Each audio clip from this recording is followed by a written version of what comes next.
नमस्कार दोस्तों, स्वागत करता हूं आप सभी का आपके अपने इस YouTube चैनल पर। दोस्तों, आज हम देखने वाले हैं एक बार फिर से रीजनिंग की एक अति महत्वपूर्ण क्लास। दोस्तों, एक बार फिर से हम रीजनिंग के आज 10 अति महत्वपूर्ण क्वेश्चनों का डिस्कशन करेंगे। तो शानदार क्लास रहने वाली है। आज है रीजनिंग की पार्ट संख्या 48। इसको भी याद रखेंगे। इससे पहले जो हमने पिछली 47 क्लासेस करवाई हैं, इन क्लासेस को भी जा करके देखिएगा। एग्जाम से रिलेटेड इंपॉर्टेंट क्वेश्चन पिछली क्लासेस में करवाए गए हैं। तो एक बार फिर से रीजनिंग को दोस्तों हम बिल्कुल शॉर्ट ट्रिक एवं बेसिक लेवल से सॉल्व करने का प्रयास करेंगे। कुछ इस तरह से क्वेश्चन रहेंगे, जैसे कि क्वेश्चन नंबर 9 है कि दी गई आकृति में कितने वृत्त स्थित हैं। यहाँ पर एक शानदार सा क्वेश्चन है फिगर काउंटिंग का, और इसमें से बताना है कि इस आकृति में कितने वृत्त हैं। इसके अतिरिक्त क्वेश्चन नंबर 8 है कि प्रश्न में क्वेश्चन मार्क के स्थान पर क्या आएगा। यहाँ पर एक हमें क्वेश्चन मार्क दे रखा है और ये सादृश्यता का एक शानदार सा क्वेश्चन है। इसमें दोस्तों बताना है कि क्वेश्चन मार्क के स्थान पर क्या आएगा। और क्वेश्चन नंबर 2 एक श्रृंखला का अक्षर श्रृंखला का शानदार सा क्वेश्चन है। इसको भी हम सॉल्व करेंगे। दोस्तों, बहुत ही इंपॉर्टेंट क्वेश्चंस रहने वाले हैं, इसलिए इस क्लास को मिस मत करिएगा। चलते हैं दोस्तों आज के पहले क्वेश्चन की तरफ। इससे पहले आपको ये बता दिया जाए कि ये जो रीजनिंग की क्लास है दोस्तों, कौन कौन से एग्जाम्स के लिए इंपॉर्टेंट साबित होने वाली है। तो दोस्तों याद रखेंगे, रीजनिंग जिस भी एग्जाम में पूछी जाती है, लगभग ऑल कॉम्पिटिटिव एग्जाम जैसे SSC GD, MTS, CHSL, CGL, CPO, UPSI, UP police, Bihar police, Delhi police, railway group D, NTPC, DFCCIL, ALP, IBPS, PO, navy, CRPF, DRDO, CISF, ITBP, CTET, DSSSB, UKPSC, दरोगा, UP triple SC PET, UPPSC, MPPSC, BPSC, super TET, UP PET तथा UP TET जैसी जितनी भी दोस्तों प्रतियोगी परीक्षाएं होती हैं, इन सभी में आपका रीजनिंग पूछा जाता है। और रीजनिंग एक इंपॉर्टेंट सब्जेक्ट है, इसको याद रखेंगे, इसलिए इस क्लास को मिस नहीं करना है। चलते हैं बिना किसी देरी के आज के पहले क्वेश्चन की तरफ। आज का पहला क्वेश्चन दोस्तों आपके सामने ये रहा। कह रहा दोस्तों क्वेश्चन नंबर 1 है कि एक कूट भाषा में यदि राजा को ये लिखा जाता है, सेब को ये लिखा जाता है, तो मेक का कोड क्या होगा। हमें बताना है दोस्तों, मेक का कोड बताना है, क्या होगा मेक का कोड। ठीक है, इसको याद रखेंगे। तो दोस्तों देख लेते हैं यहाँ पर किस प्रकार से राजा को ARAJ लिखा गया है। तो देखिए ये लिखा है आपका राजा, क्या लिखा है राजा। ठीक है, एक मिनट, ये हो गया हमारा राजा। और राजा का कोड क्या लिखा है दोस्तों, ARAJ। ठीक है, इसको याद रखेंगे। इसके अतिरिक्त आगे लिखा है सेब, क्या लिखा है सेब, SAFE। ठीक है, SAFE को क्या लिखा है दोस्तों, ASEF। ठीक है, इसको याद रखेंगे। और कोड बताना है दोस्तों हमें मेक का, किसका, मेक का, इसका कोड बताना है। तो शानदार सा क्वेश्चन है। देखिए यहाँ पर जो लॉजिक चल रहा है दोस्तों, यहाँ पर जो लॉजिक चल रहा है, शानदार सा लॉजिक चल रहा है। देखिए ये इस तरह से कुछ क्रम में अदला बदली हो रही है, यहाँ पर अक्षरों की हेरा फेरी हो रही है कुछ इस क्रम में। ठीक है, अब इसी क्रम में हम अक्षरों की हेरा फेरी यहाँ पर भी दोस्तों कर देंगे। तो सबसे पहले क्या आ जाएगा दोस्तों, हमारा ए आ जाएगा। ठीक है, क्या आएगा ए, उसके बाद आएगा एम, उसके बाद आएगा दोस्तों ई, और उसके बाद आएगा के।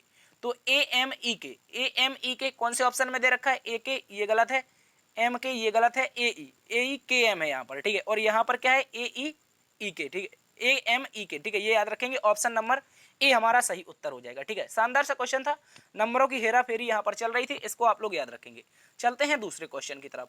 दूसरा क्वेश्चन कल का क्वेश्चन है दोस्तों। यहाँ पर एक विद्यार्थी ने कमेंट करके बताया था कि सर इस क्वेश्चन को देखिएगा, यहाँ पर अक्षरों का जो पेयर बन रहा है वो एक ही पेयर बन रहा है। इस तरह से बताया था कि डिप्लोमेसी जो शब्द दे रखा है, इसमें ऐसे कितने अक्षर युग्म हैं जिनके बीच उतने अक्षर आते हैं जितने कि अंग्रेजी वर्णमाला क्रम में होते हैं। देखिए हमने यहाँ पर आपको क्या बताया था, यहाँ पर डिप्लोमेसी जो भी बताया था, इस तरह से हमने लिखा था डिप्लोमेसी। क्या लिखा दोस्तों, डिप्लोमेसी। और डिप्लोमेसी में पेयर कितने बताए दोस्तों, हमने आपको 3 पेयर बताए थे। कितने बताए थे, 3 पेयर। ठीक है, याद रखेंगे। और 3 पेयर कौन कौन से थे, एक दोस्तों आई और एम का था। ठीक है, कौन था, एक IM का पेयर था, दूसरा दोस्तों आपका कौन सा पेयर था, MNOP। ठीक है, एक ये पेयर था, MP का पेयर था, किसका, MP का। और तीसरा जो पेयर था वो दोस्तों यहाँ से चल रहा था C और I का, किसका, I और C का शायद पेयर चल रहा था। ठीक है, C और I का, C के बाद DEFGHI, हाँ CI का पेयर था। तो दोस्तों लेकिन हमसे क्वेश्चन हमने अच्छे से नहीं पढ़ा था, तो क्वेश्चन में लिखा कि जितने की अंग्रेजी वर्णमाला के क्रम में हो। और दोस्तों हमने यहाँ पर कर दी थी गलती। वो गलती ये की थी कि जो अंग्रेजी वर्णमाला क्रम होता है, हमें सभी को पता है जो वर्णमाला क्रम होता है, जो वर्णों का क्रम होता है वो क्या होता है, ए से लेकर जेड तक होता है, यानी कि दोस्तों बाएं से दाएं होता है। ठीक है, बाएं से दाएं होता है। तो हमें बाएं से दाएं बताना था। तो तो बाएं से दाएं जो पेयर बना था वो दोस्तों एक ही बना था, और वो पेयर था आई और एम का। किसका था? बाएं से दाएं। लेकिन ये पेयर जो बन रहे थे ये आपके यहाँ पर दायां था और यहाँ पर बायां था, ठीक है, याद रखेंगे। यहाँ दायां से बायां बन रहे थे, लेकिन क्वेश्चन क्या बताना था? बाएं से दाएं बताना था, क्योंकि क्वेश्चन में पूछा कि अंग्रेजी वर्णमाला के क्रम में। तो क्वेश्चन इसको याद रखेंगे, इसका जो दोस्तों पेयर बनेगा वो केवल एक पेयर बनेगा। कल के लिए सॉरी, हमने क्या बता दिया था आपको? दोनों पेयर बता दिए थे, इस दिशा में भी बताए थे और इस दिशा में भी बताए थे, लेकिन ये वाला पेयर आपसे क्वेश्चन में पूछा क्योंकि वर्णमाला क्रम में पूछा है, इसको याद रखेंगे। तो इसका एक पेयर बनेगा जो कि आई और एम का बनेगा, इसको याद रखेंगे। चलते हैं दोस्तों अगले क्वेश्चन की तरफ। अगला क्वेश्चन, क्वेश्चन नंबर 3 है दोस्तों। यहाँ पर क्वेश्चन नंबर 3 कह रहा है कि नीचे दी गई श्रृंखला में कौन सा विकल्प क्रमवार रखने पर श्रृंखला को पूरा करेगा? Which option in the given series when placed sequentially will complete the series, यानी कि सीरीज को बताना है, इनमें से कौन सा ऑप्शन फिल कर दें कि दोस्तों हमारा सही उत्तर आ जाए। तो दोस्तों हमने कई बार इस तरह का आपको क्वेश्चन करवाया है। इस तरह का क्वेश्चन में क्या करना है दोस्तों, जब भी ऐसा क्वेश्चन आपको दिखे तो सबसे पहले नंबर इनके काउंट कर लेने हैं, टोटल सीरीज में कितने नंबर हैं।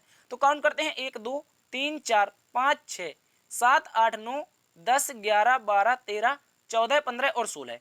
दोस्तों यहाँ पर जो हमें नंबर मिले, यानी टोटल नंबर ऑफ टर्म कितने मिले दोस्तों? 16 मिले। कितने मिले? 16। और 16 का पेयर बनाना आसान होता है, सीधा 4 गुणा 4 का पेयर बना देते हैं हम लोग। क्या कर देते हैं? 4 गुणा 4 का पेयर बना देते हैं। तो इनका 4 गुणा 4 का पेयर दोस्तों बना लेते हैं, ठीक है। 4 गुणा 4 का ये रहा पेयर हमारा, ठीक है। ये 4 गुणा 4 का पेयर बन जाएगा, इसको आप लोग अच्छे से याद रखिएगा। अब इसमें फिल करेंगे, क्या फिल करेंगे? तो दोस्तों यहाँ पर क्या दिखाई दे रहा है? ए बी और डैश में है डी। तो इसको क्या दोस्तों ए बी सी डी कर दें, ए बी सी डी का पेयर बना देते हैं, ठीक है। ए बी सी डी का पेयर बना देते हैं। देखिए ए बी सी डी का पेयर बन गया। आगे क्या है? D A. डी ए है तो यहाँ पर बी रख दें, तो डी ए बी सी बन जाएगा।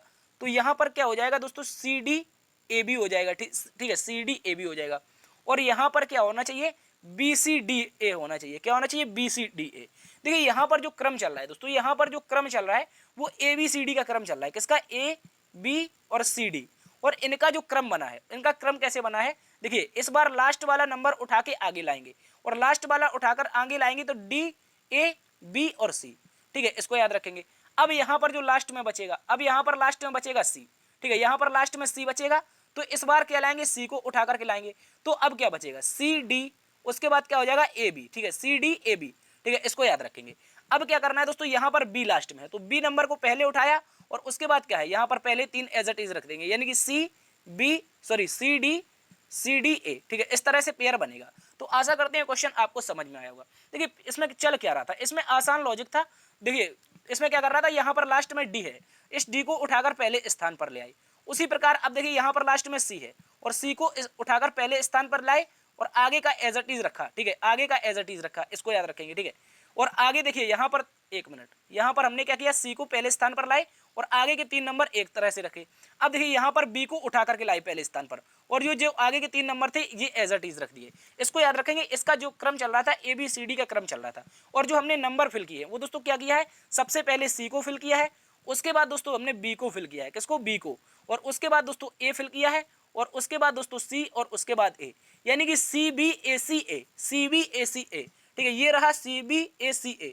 तो ऑप्शन नंबर ए दोस्तों सही उत्तर हो जाएगा। आशा करते हैं क्वेश्चन आपको समझ में आया होगा। चलते हैं दोस्तों अगले क्वेश्चन की तरफ। क्वेश्चन नंबर 4 एक शानदार सा क्वेश्चन है। कह रहा है दोस्तों अंग्रेजी वर्णमाला में कौन सा अक्षर दाएं से 4 और दाएं से 16वें अक्षर के ठीक बीच में होगा? क्या होगा दोस्तों? दाएं से 4 के दाएं 16वें अक्षर के ठीक बीच में, यानी कि हमें बताना है राइट का 4th और राइट का ही क्या बताना है 16, इन दोनों के बीच में कौन सा अक्षर होगा? देखिए इस तरह का कल क्वेश्चन हमने किया था, और हमने आपको बताया था दोस्तों इस तरह का जब भी क्वेश्चन आए तो जब क्या पूछे? ठीक बीच पूछे। क्या पूछे दोस्तों? याद रखेंगे, ठीक बीच का अक्षर पूछा जाए। तो दोस्तों याद रखेंगे, जब भी ठीक बीच का अक्षर पूछा जाएगा तो इन दोनों को क्या करना है? आपस में जोड़ देना है। क्या कर देना है? जोड़ देना है, इनको बदलना नहीं है। पहले जब क्रमांक निकालते थे तो दोस्तों बदल देते थे, लेकिन अभी हमको क्या निकालना है? ठीक बीच का अक्षर, तो इनको बदलना नहीं है। तो राइट राइट जोड़ देंगे, और राइट से हो जाएगा दोस्तों 20। क्या हो जाएगा? राइट से 20, इसको याद रखेंगे। और 2 से भाग कर देंगे, क्योंकि मध्य का निकालना है। 2 से भाग करेंगे तो क्या आएगा दोस्तों? राइट से 10 आएगा। और राइट से 10 क्या होता है? यानी कि अब देखिए यहाँ पर होता है राइट, यानी कि दायां होता है। राइट का मतलब होता है दायां, और यहाँ पर होता है हमारा बायां, ठीक है, इसको याद रखेंगे। तो ए बी सी डी कुछ इस तरह से लिखी जाती है, ए बी और डैश डैश डैश डैश करके आगे जेड तक जाती है। और हमें बताना है दोस्तों राइट से, यानी कि इस दिशा से बताना है 10वां अक्षर, इस दिशा से 10वां अक्षर बताना है। तो ऐसा बताना थोड़ा कॉम्प्लिकेटेड हो जाता है, ठीक है। लेकिन अब इसको ट्रिक लगाएंगे, इसमें ट्रिक लगाएंगे, इसको क्या कर लेंगे, ये बायां है तो इसको लेफ्ट में कन्वर्ट कर लेंगे, और राइट 10 को लेफ्ट में कन्वर्ट करेंगे तो 27 में से हम घटा देंगे 10, ठीक है। लेफ्ट जब कन्वर्ट करते हैं तो 27 में से घटा देते हैं, या जब लेफ्ट कन्वर्ट करना हो या राइट कन्वर्ट करना हो, सीधा 27 में से घटाना है। तो लेफ्ट से क्या आ जाएगा दोस्तों, 17 आ जाएगा, यानी कि ये वाली जो दिशा है, इस दिशा से क्या आ जाएगा, 17 आ जाएगा। और ए बी सी डी से जब शुरुआत करते हो 17 नंबर पर दोस्तों कौन आता है, हम याद रखेंगे दोस्तों क्यू आता है। क्या आता है, क्यू। और क्या किसी ऑप्शन में क्यू दे रखा है, सर ऑप्शन नंबर बी में क्यू दे रखा है। किसमें दे रखा है, याद रखेंगे ऑप्शन नंबर बी हमारा सही उत्तर हो जाएगा। इसको आप लोग अच्छे से याद रखेंगे, शानदार सा क्वेश्चन है, इसको याद रखना है, ठीक है, इंपॉर्टेंट क्वेश्चन था। चलते हैं अगले क्वेश्चन की तरफ। अगला क्वेश्चन, क्वेश्चन नंबर 5 है दोस्तों, कह रहा है शब्द ब्यूटीफुल का प्रयोग करके कौन सा विकल्प नहीं बनाया जा सकता है। ब्यूटीफुल का प्रयोग करना है और इनमें से बताना है कि कौन सा हम विकल्प दोस्तों नहीं बना सकते। ये भी एक शानदार सा क्वेश्चन है, इसको याद रखेंगे। तो ब्यूटीफुल को हम कुछ इस तरह से लिख लेते हैं, BEAUTIFUL, ठीक है, ये होता है हमारा ब्यूटीफुल, ठीक है। इसको आप लोग अच्छे से याद रखेंगे। इस ब्यूटीफुल की जब हम बचपन में मीनिंग याद किया करते थे तो मास्टर जी हमको बहुत मारते थे, ठीक है, क्योंकि ये कभी याद ही नहीं होता था, ठीक है। लेकिन अब बचपन नहीं रहा, तो अब इस क्वेश्चन को आप रीजनिंग के अनुसार सॉल्व करेंगे, ठीक है, इसको याद रखेंगे। तो सबसे पहले देखते हैं लिफ्ट, क्या देखते हैं, लिफ्ट, LIFT, ठीक है। क्या बन रहा है, देखिए यहाँ पर L है, यहाँ पर I है, यहाँ पर F है, ये है T। तो दोस्तों यहाँ पर हम लिफ्ट का तो बना सकते हैं, यानी कि ऑप्शन नंबर जो ए है, यानी कि जो ऑप्शन नंबर ए है इसको हम बना सकते हैं, ब्यूटीफुल का प्रयोग करके बना सकते हैं। अब देख लेते हैं ऑप्शन नंबर बी के बारे में। तो ऑप्शन नंबर बी में दे रखा है FULL, यानी कि FULL, तो FUL, और यहाँ पर जब ब्यूटीफुल में देखते हैं तो दोस्तों यहाँ पर कहीं भी लास्ट में डबल एल नहीं आता है। इसी कारण हमको बचपन में बचता था, हम बता देते थे सर कि यहाँ पर डबल एल होता है, और मास्टर जी बहुत मारते थे क्योंकि ब्यूटीफुल जो होता है उसमें डबल एल नहीं होता है। और इस प्रकार हम कहेंगे जो ऑप्शन नंबर बी है दोस्तों, जो हमारा ऑप्शन नंबर बी है, इसको हम नहीं बना सकते, ब्यूटीफुल का प्रयोग करके फुल को नहीं बना सकते। अब आगे भी चेक कर लेते हैं, क्या बीट बना सकते हैं, BEAT, तो ये रहा BEAT, तो दोस्तों बीट बना सकते हैं, यानी कि ऑप्शन नंबर सी तो बना सकते हैं, ठीक है, इसको याद रखेंगे। इसके बाद देख लेते हैं ऑप्शन नंबर डी के बारे में। तो यहाँ पर लिखा है FUTI, और यहाँ पर क्या है LE, L और E, यानी कि फ्यूटाइल भी बना सकते हैं, फ्यूटाइल भी बना सकते हैं, इसको भी याद रखेंगे।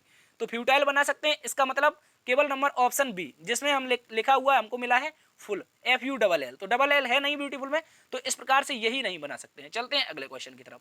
अगला क्वेश्चन दोस्तों श्रृंखला का एक शानदार सा क्वेश्चन है, और कह रहा है इस श्रृंखला को पूरा करना है, कह रहा है श्रृंखला को पूरा कीजिए, कंप्लीट द सीरीज। अब बताना है ये शानदार सी श्रृंखला है, MCQ क्वेश्चन है, या इसको VVIP लगा लेंगे, ठीक है, VVIP यानी कि very very most important question है, इसको याद रखेंगे।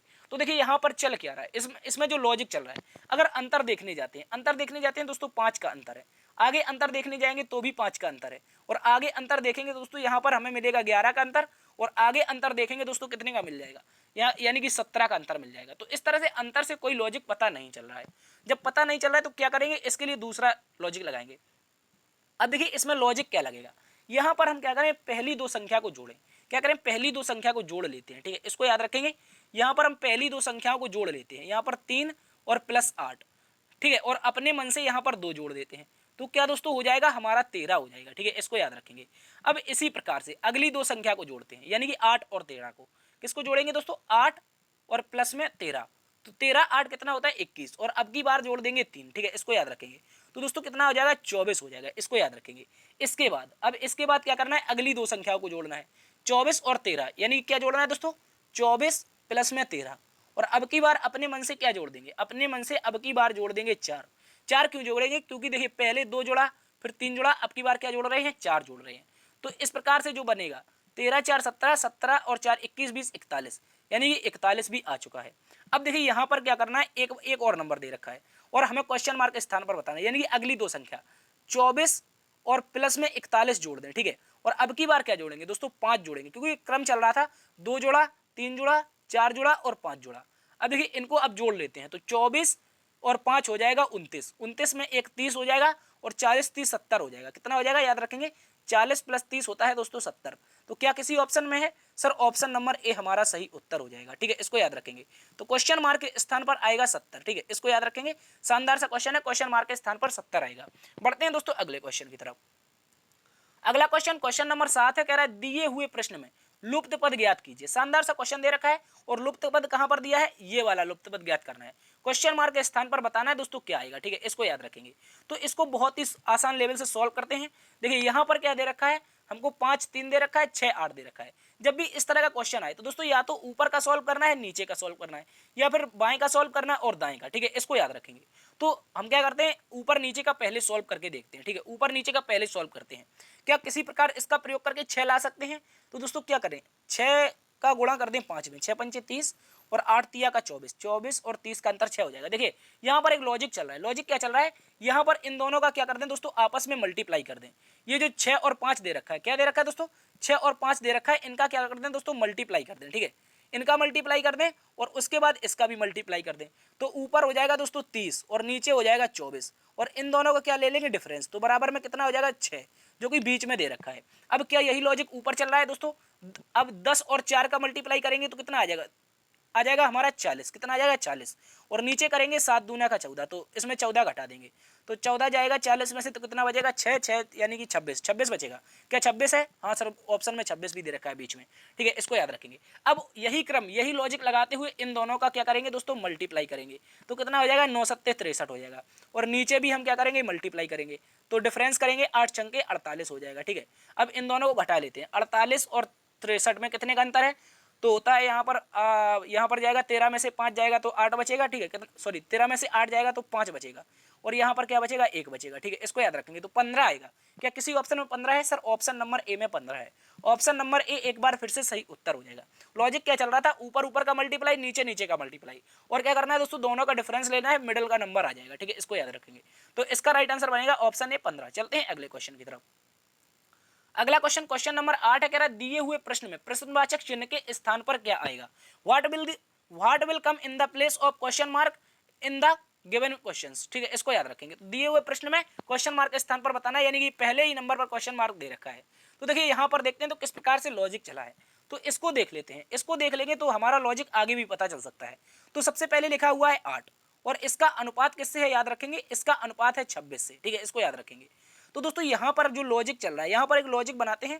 देखिए यहाँ पर क्या लिखा है, ये लिखा है 2 का क्यूब, ठीक है, ये 2 का क्यूब लिखा है और इसका जो अनुपात है 3 के क्यूब -1 है, ठीक है, 3 के क्यूब -1 है, यानी कि आगे वाली संख्या का क्यूब है, पहले संख्या का क्यूब है, और उसके बाद अगली संख्या का क्यूब करके -1 कर देना है, ठीक है। तो हमें पता है ये जो 63 दे रखा है ये 64 के नजदीक है, ठीक है, 64 के नजदीक है, और 64 जो होता है दोस्तों ये 4 का क्यूब होता है। 4 का क्यूब -1 करेंगे तो क्या आ जाएगा दोस्तों, 63 आ जाएगा। तो 4 के पहले क्या है, जिस प्रकार 3 के पहले 2 है तो 4 के पहले क्या है दोस्तों, याद रखेंगे 4 के पहले आता है 3 और 3 का कर देंगे क्यूब। तो इस प्रकार से हमें पता चल जाएगा क्वेश्चन मार्क के स्थान पर 27 आ जाएगा। क्या आ जाएगा दोस्तों, 27 आ जाएगा। इसको भी आप लोग अच्छे से याद रखेंगे। देखिए क्या चल रहा था, सबसे पहली वाली संख्या का क्यूब करना है, उसके बाद अगली संख्या का क्यूब -1 कर देना है। देखिए एक बार फिर से इसको देखिए, यहाँ पर यदि हम 3 का कर दें क्यूब, ठीक है, तो कितना हो जाएगा, 27 हो जाएगा, ठीक है, और अगली वाली संख्या में क्या करना है, 4 का क्यूब -1 कर देना है, ठीक है, तो कितना हो जाएगा, 63 हो जाएगा। उसी प्रकार यहाँ पर 2 का क्यूब करना है और अगली वाली संख्या में क्या करना है, 3 का क्यूब -1 कर देना है, ठीक है। तो 27 हमारा सही उत्तर होगा, याद रखेंगे ऑप्शन बी सही उत्तर है। चलते हैं अगले क्वेश्चन की तरफ। अगला क्वेश्चन, क्वेश्चन नंबर 9 है, कह रहा है दोस्तों यहाँ पर दी गई आकृति में कितने वृत्त स्थित हैं। ये एक शानदार सी आकृति दे रखी है और इसमें बताना है कि वृत्त कितने स्थित हैं। तो दोस्तों इसमें सीधा सा नंबर दे देते हैं। नंबर दे देंगे 1 नंबर, 2 नंबर, 3 नंबर, 4 नंबर, और यहाँ अंदर वाला 5, और इसके बड़ा वाला क्या हो जाएगा, 6 हो जाएगा, ठीक है, यहाँ पर 6 हो गया। इसके बाद दे देते हैं 7, 8, 9, इसके अंदर वाला 10 और बड़ा वाला 11, ठीक है, यहाँ पर 12 हो जाएगा, यहाँ पर 13 हो जाएगा, यहाँ पर 14 हो जाएगा, यहाँ पर 15 हो जाएगा, और एक ये वाला जो रह जाएगा ये 16 हो जाएगा, ठीक है, ये 16 हो गया। और 3 हमें बड़े बड़े दिखाई दे रहे हैं, कौन कौन से, एक ये वाला, ठीक है, ये हो गया 17वें नंबर का, और एक ये वाला, ठीक है, ये वाला, ये हो गया दोस्तों 18वें नंबर का, और ये हो गया हमारा 19वें नंबर का, ठीक है। तो इस प्रकार से जो हमें व्रत मिलेंगे वो टोटल 19 मिलेंगे। सर कितने मिलेंगे, 19 मिलेंगे, ठीक है, इसको याद रखेंगे। आसान क्वेश्चन है, व्रत काउंट करना बहुत आसान होता है, ठीक है, सीधा नंबर दे देना है और जो भी बड़ा सा बचे उसमें क्या बना लेना, फिगर बना लेना। तो टोटल कितने हो जाएंगे हमारे दोस्तों, 19 हो जाएंगे, इसको याद रखेंगे, ठीक है, इसको याद रखना है। ये जो आकृति दे रखी है कितने व्रत हैं दोस्तों, 19 व्रत हैं, ठीक है। चलते हैं अगले क्वेश्चन की तरफ। अगला क्वेश्चन क्वेश्चन नंबर 10 है, एक शानदार क्वेश्चन है, एमसीक्यू क्वेश्चन है, इसको याद रखेंगे। ये क्वेश्चन हर एग्जाम में पूछा जाता है, जो भी बड़ा एग्जाम होता है सीजीएल सीएचएसएल एमटीएस वाला, इसमें बराबर ये एग्जाम में क्वेश्चन देखने को मिलता है, इसको याद रखेंगे। तो यहाँ पर कह रहा है यदि एक घड़ी में 20:42 बजे हैं, ठीक है, यानी कि 20:42 बजे हैं, तो उस घड़ी को दर्पण के सामने उल्टा रखा गया है। ये लाइन बहुत इंपॉर्टेंट है, घड़ी को दर्पण के सामने उल्टा रखा गया है तो उसका प्रतिबिंब क्या होगा। एमसीक्यू क्वेश्चन है, इसको याद रखेंगे। इसको वीडियो को रोक के आप इसको सॉल्व करने का प्रयास कीजिए, ठीक है। तो अब हम देख लेते हैं, एक घड़ी में 20:42 है। 20:42 का मतलब क्या होता है, कई बार आपने फोन में देखा होगा, अपने आजकल तो डिजिटल फोन आ रहे हैं, ठीक है, तो डिजिटल फोन में आपने देखा हो 20:42 होता है और वहां पर क्या लिखा होता है पीएम। तो हम क्या करते हैं, यहाँ पर 12 बजे में से इसको घटा देते हैं, सॉरी 20 बजे में से 1 मिनट, यहाँ पर जो भी 20:42 समय दे रखा है, इसमें क्या करते हैं दोस्तों, 12 बजे को घटा देते हैं, ठीक है। तो क्या आ जाएगा दोस्तों, यहाँ पर तो 42 आएगा और 20 में से 12 जाएगा तो 8, यानी कि 8:42 ये हमें क्वेश्चन का दे रखा है, ठीक है। 8:42 समय है और बताना है इसको दर्पण के सामने उल्टा रखा गया है, ठीक है। दर्पण के सामने इसको उल्टा रखा गया है। मान लीजिए ये घड़ी है और यहाँ पर 12 होता है, यहाँ पर 6 होता है, यहाँ पर 9 और यहाँ पर 3, तो क्या समय क्या है यहाँ पर 8:42, ठीक है। कुछ इसी तरह से अपनी घड़ी एक ही सुई लगभग एक दिशा में होंगी, ठीक है। तो अब बताना है इसको दर्पण के सामने उल्टा रखना है, तो क्या बताना है, इसका प्रतिबिंब बताना है। देखिए जब भी घड़ी को दर्पण के सामने उल्टा रखा जाए, तो याद रखना है दोस्तों, उल्टा रखा जाए तो वह हमेशा जल प्रतिबिंब बन जाता है। क्या बन जाता है, याद रखेंगे, वह हमेशा दोस्तों जल प्रतिबिंब बन जाता है। मोस्ट इंपोर्टेंट क्वेश्चन है। तो 8:42 का क्या निकाल देंगे हम, जल प्रतिबिंब निकाल देंगे। और जल प्रतिबिंब निकालने के लिए कई ट्रिक हमारे पास हैं। एक तो 18:30 में से, एक तो दोस्तों 17:90 में से, एक तो दोस्तों हमारा हो जाता है क्या 6:30 में से, ठीक है। इनमें से निकाल देंगे किसी में भी। तो इसका जो क्वेश्चन का प्रयोग करना है तो अपने इस फायदा अनुसार 17:90 का प्रयोग कर लेते हैं। किसका प्रयोग करते हैं, 17:90 का, ठीक है। इसको याद रखेंगे। तो 17:90 ये रहा 17:90 और घटाना कितना है 8:42, कितना घटाना है 8:42। तो यहाँ पर जाएगा तो 8 बचेगा, यहाँ पर जाएगा तो 4 बचेगा और 17 में से 8 जाएगा दोस्तों 9 बचेगा। तो दोस्तों 9:48 सही उत्तर आएगा। क्या आएगा, याद रखेंगे 9:48 सही उत्तर आएगा। कौन से ऑप्शन में दे रखा है सर, ऑप्शन नंबर बी में दे रखा है 9:48, ठीक है। जब भी घड़ी को दोस्तों दर्पण के सामने उल्टा रखा जाए तो हमेशा आपको जल प्रतिबिंब निकालना है। ये मोस्ट इंपोर्टेंट क्वेश्चन है, इसको आप लोग अच्छे से याद रखेंगे, ठीक है दोस्तों। ये थे आज के टॉप 10 क्वेश्चन। आशा करते हैं ये क्वेश्चन आपको पसंद आए होंगे। दोस्तों यदि पसंद आए हैं तो एक बार से सेशन को लाइक कर दीजिए दोस्तों, में सेशन को ज़्यादा से ज़्यादा शेयर करिएगा और अपने क्वेश्चंस के आंसर कमेंट बॉक्स में जरूर बताइएगा, ठीक है। और यदि चैनल पर नए हैं तो इसको सब्सक्राइब कर लेना। इससे क्या होगा, ये आपके निरंतर प्रैक्टिस सेट चल रहे हैं, किसी भी एग्जाम्स के लिए ये क्लास शानदार साबित होने वाली है, ठीक है। तो देखते रहिए लर्न विद डीएस सर, अपने चैनल को सब्सक्राइब जरूर करना है। मिलते हैं कल एक नई क्लास में नई ऊर्जा के साथ, तब तक के लिए जय हिंद जय भारत।